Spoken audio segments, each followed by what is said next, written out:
Okay, this is my viola explainer video.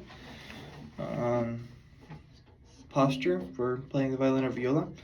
You want to sit straight up by the edge of your seat, so you're not like slouching over and everything. It's really hard to play when you're slouched over.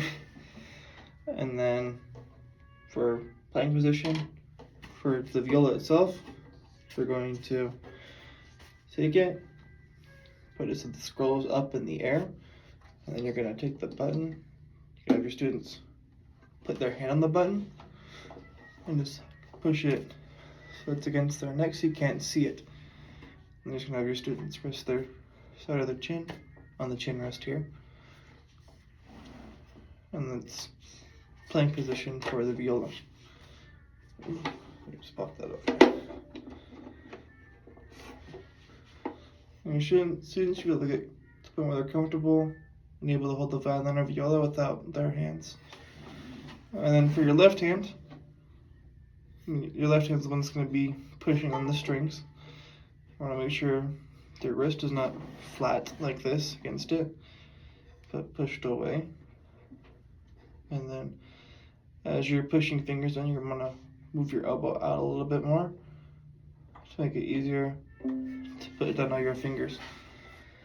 For the bow itself, what you're going to want to do is make sure your hand is really nice and relaxed. You can have your students kind of shake out their hand, just kind of droop it over like this. That's kind of what they want for their bow. For your thumb, you're going to want to make sure it's curved, kind of in that part there.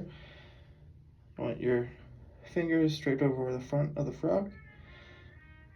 You want your pinky not like that, not on the screw, but bent and on top of the stick, and bent like that.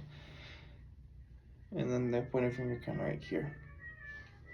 And then pizzicato, you can have your students learn without the bow.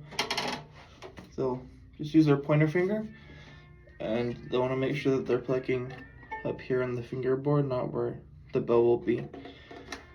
So just on any string, just make sure they know how to do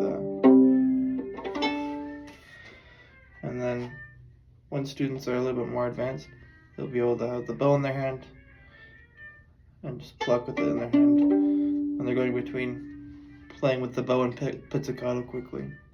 They won't have time to set the bow down and then pick it back up. Yeah, just want to make sure bow hold is nice, because without a good bow hold, it's really hard to make a good sound on the violin or viola.